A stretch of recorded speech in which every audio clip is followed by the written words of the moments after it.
বাংলাদেশে দক্ষিণপন্থী রাজনীতি উত্থানের চেষ্টা হচ্ছে মনে করেন বিএনপি মহাসচিব। আমার কাছে মনে হয় না যে জনগণের মধ্যে জামাতের যে খুব বেশি প্রভাব বেড়েছে, এটা আমার কাছে মনে হয়। বিভক্তি ও হতাশা কাটাতে দলের সাংগঠনিক তৎপরতা বাড়ানোর আহ্বান। দেশ পুনর্গঠনে অংশ নিতে প্রবাসী বাংলাদেশিদের প্রতি প্রধান উপদেষ্টার আহ্বান। জুলাই বিপ্লবে পাওয়া পরিবর্তন এগিয়ে নিতে ভূমিকা রাখার তাগিদ।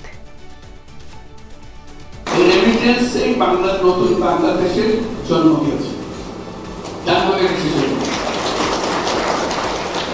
আজও যে আমরা গলা বাড়িয়ে বুক ফুলিয়ে বলি আমাদের অর্থনীতি মজবুত হয়েছে, সেটার একমাত্র কারণ হল রেমিটেন্স। সংলাপে মাইলফলক নির্বাচন উপহার দেওয়ার কথা বললেন সিএসি। সাহস নিয়ে স্বাধীনভাবে দায়িত্ব পালনের পরামর্শ বিশিষ্টজনদের। প্রধান উপদেষ্টা জাতির একটা কমিটমেন্ট দিয়েছেন যে এবার এক্সপার্টিসদেরকে ভোটের ব্যবস্থা করবেন। আমরা সেই লক্ষ্যে একদম ফ্রম ডে ওয়ান কাজ শুরু করেছি। বলতে পারবেন যে একটা মাইলফলক ইনোভেশন হবে আমরা যে এটা আমরা যদি করতে পারি।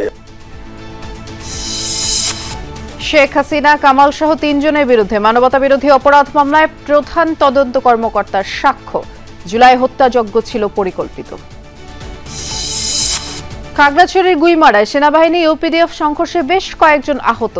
পাহাড়ি বাঙালি বিরোধে নেপথ্য দুর্বৃত্তদের খুঁজে বের করার তাগিদ পার্বত্য উপদেষ্টার। ব্যবসায়ীদের স্বার্থে গণমাধ্যমের ব্যবহার বন্ধের আহ্বান উপদেষ্টার। তথ্য অধিকার আইন বাস্তবায়নে সরকার ব্যর্থ, সেমিনারে বললেন বক্তারা।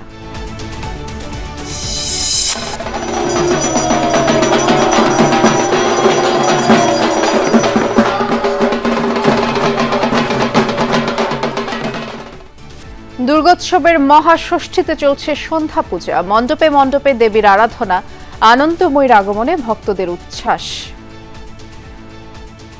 আমরা সব ধর্মের সবাই মিলেমিশে একসঙ্গে যেন সব পূজা উদযাপন করতে পারি। ছেলে মেয়ে, স্বামী, সন্তান, সংসার এবং দেশের মানুষ সবাইকে নিয়ে ভালো থাকতে পারি। 1 বছর ধরে প্রত্যাশা করি যে মা আসবে আসবে আসবে, এই 5 দিনের পূজা যাতে নির্বিঘ্নে আমরা করতে পারি।